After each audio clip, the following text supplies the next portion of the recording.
Eh bien, lorsque le vent se met à souffler aussi fort, c'est un signe de tempête. Oui, tu as sûrement raison. Gon devrait rentrer d'un moment à l'autre.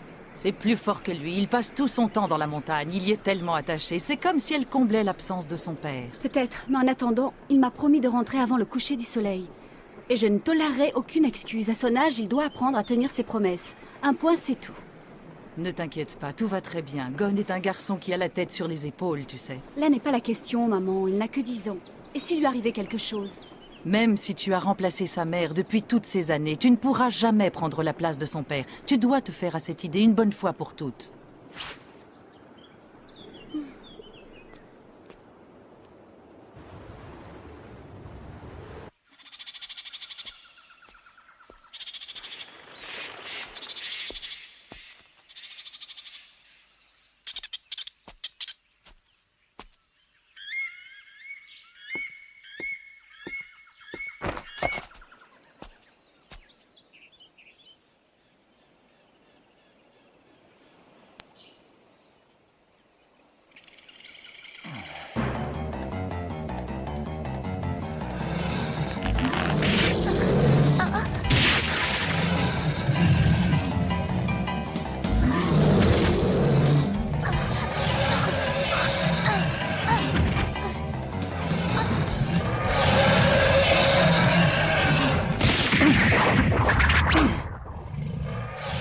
Je suis désolé, mais je vais être obligé de te tuer. Tu t'en es pris à cet enfant.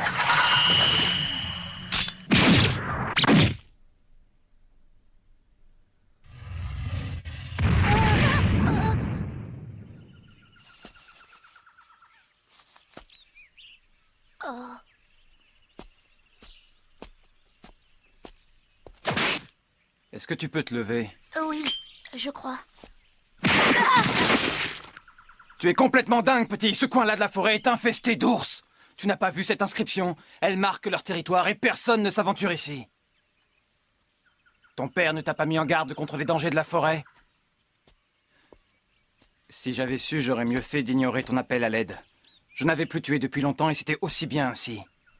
Je n'ai pas de père, ni de mère. Je n'ai pas connu mes parents. Ils sont morts tous les deux juste après ma naissance. Et depuis, c'est ma tante qui s'occupe de moi. Je suis désolé, je ne savais pas. Ce n'est pas grave. Merci de m'avoir sauvé la vie. Oh. Je peux savoir ce que vous allez faire du petit? Je vais le tuer. Quoi? C'est la meilleure chose à faire, parce que de toute façon, il mourra de faim. Et si jamais il survit, il s'attaquera aux hommes à son tour. Qu'est-ce qui te prend? Je vais l'élever. Ne dis pas de bêtises, ces animaux ne s'attachent pas aux êtres humains. Je me fiche de ce que vous pensez. Comme tu voudras.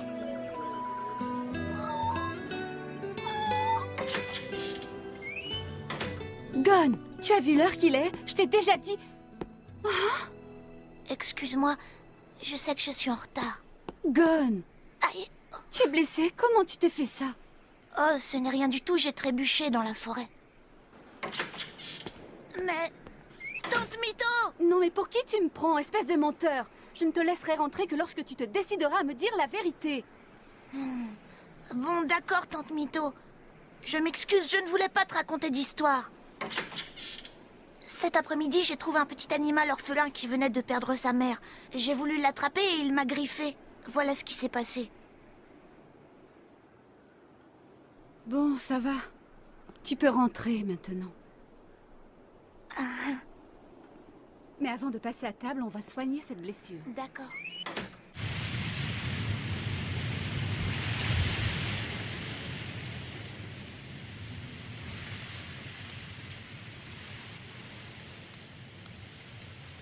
Dis donc, toi, tu comptes rester là encore longtemps? Bah, et puis fais donc ce que tu veux.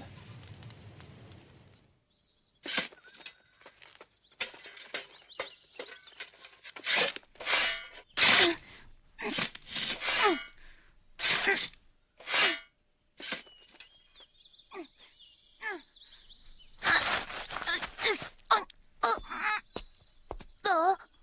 Oh! Attends, je vais t'aider. Tu es prêt? Ah oui! Attention, vas-y. Je m'appelle Kaito. Je suis un hunter. Un hunter? Ah bon? Qu'est-ce que c'est? Le monde est rempli de mystères. Et nous autres, Hunter, avons pour mission de partir à la découverte de ces mystères. Et sinon, qu'est-ce que vous êtes venu faire ici? Je suis à la recherche de mon maître. Votre maître? Oui. Disons que l'épreuve finale qui me permettra de gagner la reconnaissance de mon maître consiste à le retrouver. C'est pourquoi je suis là. Ah oui? Oui, et c'est beaucoup plus difficile que ça en a l'air. Gon, tu m'as dit hier que tes parents étaient morts tous les deux. C'est vrai. Qu'est-ce que tu sais au juste sur ton père? Oh, pas grand-chose, ma tante Mito n'en parle jamais. Vraiment? C'était quoi son nom?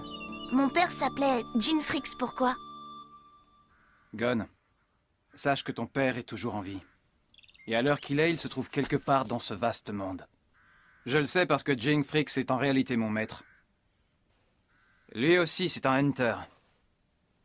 Un Hunter? Mais... Oui. Et pas n'importe quel Hunter, c'est le meilleur de tous. Mais voyons, qu'est-ce que tu me demandes? Je viens de te le dire. Parle-moi de mon père.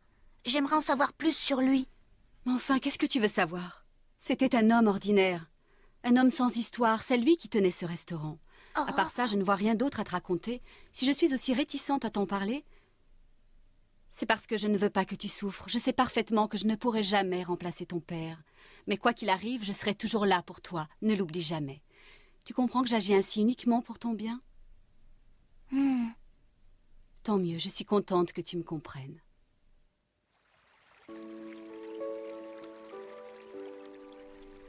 Pourquoi est-ce qu'elle me raconte des mensonges aussi énormes? Et d'un autre côté, si papa est toujours en vie, pourquoi il ne cherche pas à me revoir?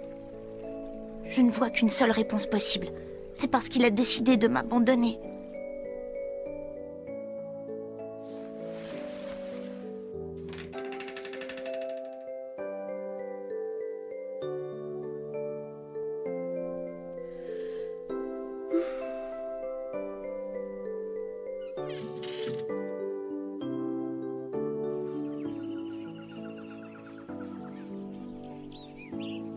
Oh.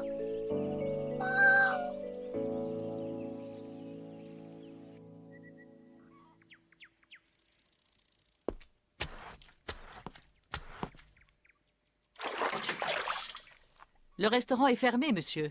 J'en ai pour 1 minute. Je suis assez pressé. Ce sera tout, monsieur?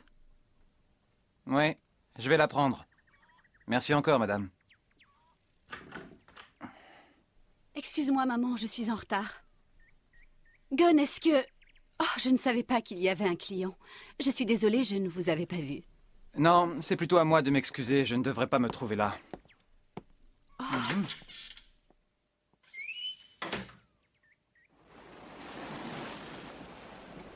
J'ai sans doute fait quelque chose que je n'aurais pas dû. J'ai peut-être eu tort. Pourtant, une chose est sûre. Tu risques de le regretter. Pourquoi est-ce que tu veux brûler toutes ces affaires? Et pourquoi tu tiens à le faire maintenant? Tu sais, maman, j'ai eu si peur. Quand Gon se met à me parler comme il l'a fait, ça m'effraie. J'ai eu si peur qu'il s'éloigne de moi un jour. En tant que mère, tu peux comprendre ce que je ressens. Allons, les enfants finissent toujours par quitter le nid, un jour ou l'autre. C'est la vie, et rien ni personne ne peut l'empêcher. Il faut que tu te fasses une raison, ma chérie. Il partira comme cet homme est parti. Oui. Ils ont tous les deux cette même lueur intense dans le regard. Les liens du sang ne sauraient mentir. C'est vrai. Ce petit possède toutes les qualités pour devenir un hunter. Les bons hunters ont un lien particulier avec la nature. Ils savent se faire aimer des animaux.